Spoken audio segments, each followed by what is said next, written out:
આવકવેરાના નવા કાયદા માટેના બિલનો મુસદ્દો જાહેર। આવકવેરા ધારાની કલમોમાં સુધારો કરવાની સંપૂર્ણ સત્તા સીબીડીટીને હસ્તક। અમદાવાદમાં આવેલી ફ્લાઇટમાં બોમ્બની ધમકીવાળા ચિઠ્ઠીના કેસમાં એરલાઇનના સ્ટાફની સંડોવણી। અગાઉ પણ જિહાદથી આવેલી ફ્લાઇટમાં ચિઠ્ઠી મળેલી। સંજેલી ખાતે આદિવાસી મહિલા પર અત્યાચાર કેસમાં ગૃહ વિભાગ અને દાહોદ એસપી દ્વારા સીલ કવરમાં હાઈકોર્ટમાં રિપોર્ટ રજૂ। શેર બજારમાં પત્ની દેવાદાર થાય તો પતિ પણ ભરપાઈ માટે જવાબદાર, સુપ્રીમ કોર્ટ। ધોરણ 9 થી 12ની સરકારી સ્કૂલોના બદલીના ઠરાવમાં વિદ્યાર્થીઓની સંખ્યાના આધારે શિક્ષક બદલીની જોગવાઈ અંતે રદ। મ્યાનમાર સરહદેથી ₹173 કરોડનું ડ્રગ્સ જપ્ત।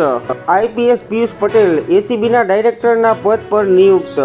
ગુજરાત યુનિવર્સિટીમાં મોટું ઉચાપતવાળું એનિમેશન કૌભાંડ, જેમાં 24 કરોડ ફીની આવક, જ્યારે નોલેજ પાર્ટનર્સને 17.65 કરોડ ચૂકવાયા। અમદાવાદ મ્યુનિસિપલ દ્વારા 20 કરોડના ખર્ચે ટુરિસ્ટ પ્લેસ પર રિટેલ શોપ, કાફે અને ટોયલેટની સુવિધા કરાશે।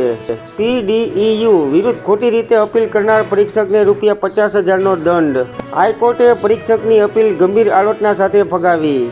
અમદાવાદમાં રમાયેલી વન ડે મેચ દરમિયાન એક જ દિવસમાં 30,000થી વધુ અંગદાનના શપથનો ઇતિહાસ રચાયો।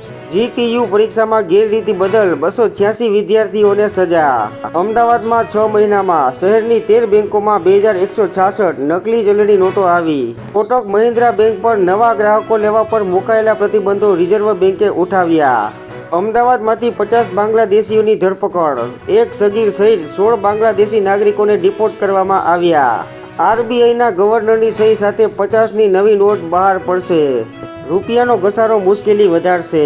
ટીવી, મોબાઈલ અને અન્ય ઇલેક્ટ્રોનિક પ્રોડક્ટો મોંઘા થશે। દિલ્હીમાં 150 કરોડના ખર્ચે તૈયાર સંઘની ઓફિસમાં 19મીથી કામ શરૂ, જેમાં 13 માળ અને 300 રૂમ તૈયાર કરાયા। પીએમ સૂર્યઘર મફત વીજળી યોજનાનો 8.86 લાખ લોકોને લાભ મળ્યો। અમદાવાદમાં ભારતે 142 રનના ભવ્ય વિજય સાથે વન ડે શ્રેણીમાં ઇંગ્લેન્ડનો 3-0થી વ્હાઇટ વોશ કર્યો। હરિયાણા અને પંજાબના અનેક જિલ્લાઓમાં ભૂગર્ભ જળની ગુણવત્તા અત્યંત ખતરનાક। સનમ તેરી કસમનો બીજો ભાગ 2026ના વેલેન્ટાઇનમાં આવશે। બીજા ભાગની સ્ટોરી અને ગીતો તૈયાર। આવકવેરાના નવા ખરડામાં ક્રિપ્ટોકરન્સીને જાહેર નહીં કરાયેલી આવકની શ્રેણીમાં સામેલ કરાઈ।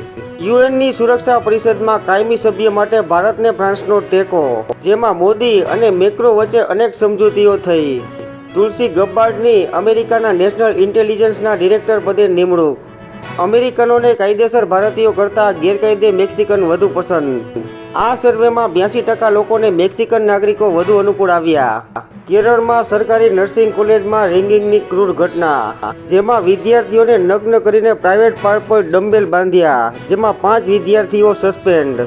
નર્સિંગની પરીક્ષામાં આન્સર કી મુદ્દે વિવાદ, જીટીયુએ રિપોર્ટ સોંપ્યો, જેમાં નર્સિંગની પરીક્ષા માન્ય રાખવી કે નહીં આરોગ્ય વિભાગ નિર્ણય લેશે। અમેરિકાએ દેવાળો ફૂંકવાનો વારો આવશે, મસ્કની ચેતવણી। બાપ દીકરાની હત્યાના કેસમાં શીખ વિરોધી રમખાણોના કેસમાં સજ્જન કુમાર દોષિત। ડોનાલ્ડ ટ્રમ્પે તેના બંને વેવાઈઓને મહત્વની જવાબદારીઓ સોંપી। કેન્દ્રીય ગૃહ મંત્રાલયની નવી પહેલ, સાયબર ફ્રોડના મ્યુલ એકાઉન્ટ પકડવા એઆઈનો ઉપયોગ કરાશે।